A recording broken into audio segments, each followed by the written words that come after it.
Welcome to All Things Marketing Podcast, the podcast that talks all things marketing for both franchise and multi-location marketing leaders. ATM is brought to you by PureDriven. We'll show you how to turn your brand into a money-making machine. Here's your host, Steve Rockwood.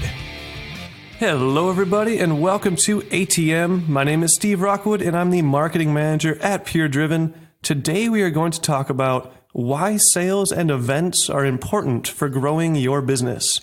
I am joined by special guest Chris Swanson, the CEO at PureDriven, as well as the head of franchise development. Would you like to say hello to the audience, Chris? Yes, hello, everybody. Really excited to be here today. Well, welcome to ATM. I know we have had you on the PureDriven podcast before, but this is really our first podcast as the ATM podcast. So welcome to the first episode. Well, it's awesome to be honored that way, Steve. It's great to be back. It's always a blast hanging out with you and talking all things marketing. Definitely. So I'm just going to start right off with a question here. I know we're talking about events today. So what is a good example of an event for a retail store? Well, a good example of an event is one that's successful. Very true. But I think what you're trying to get to there is what kinds of events and things do we say, hey, that makes a lot of sense because it creates a little more revenue, a little more foot traffic. And we're always looking at those things that we call are engaging. And so there's a lot of different things you want to look at from an event standpoint. The primary goal is it something that will stop a potential customer that would be interested in walking through your store? Will it stop and get them to think for even a few seconds about, well, that'd be kind of cool to go check that out? That break in the mind and thinking, hey, that's something I might want to do is the first step to any successful event. Definitely. Well, I have an example here from Barnes & Noble, actually. So Barnes & Noble, what they did to increase the foot traffic and the amount of time that people spent in their stores was they started having authors come in for book signings, and they found that it actually made people spend way more time in the store so they could actually shop around while the event was going on. So it was kind of a twofer for them, and it really performed well, and they still do it to this day. My next question for you, Chris, how do you run a successful event or sale? Well, a good example of that, I like to give examples, real life, so you can kind of get a good feeling of it. Mother Care is a global retailer for parents and young children with over 1,100 locations. They offer classes for new and expectant parents to learn important lessons on childcare. And of course, to meet other families. That's a big part of families and growing up. So they get to meet other families in the area. They only allow a limited amount of students per class. So booking in advance and creating a feeling of scarcity is a big deal. It creates a lot of success. And one of the things that we know about the human psyche is if you can create that kind of, again, that feeling of, wait, I might miss out. Yeah. Then you get that opportunity, again, to break the mind for a few seconds to say, hey, I don't want to miss out on that.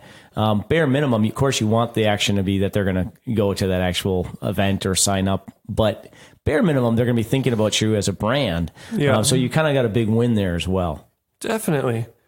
All right. Well, I really like where we're going with this. My final question for you here is, as a franchisor, should you be providing your franchisees with events and ideas and the collateral for those events on a regular basis?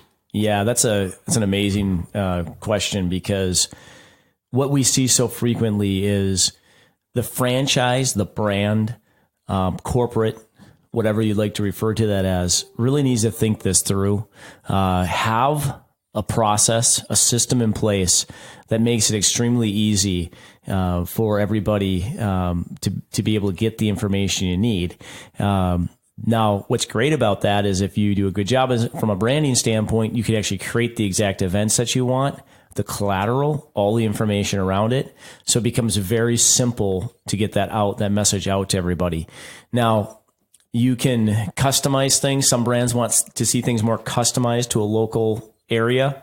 But that gives you the opportunity to do that. If you don't have that creative in place, what's going to happen is your brand message and the way you want your brand represented is not going to happen.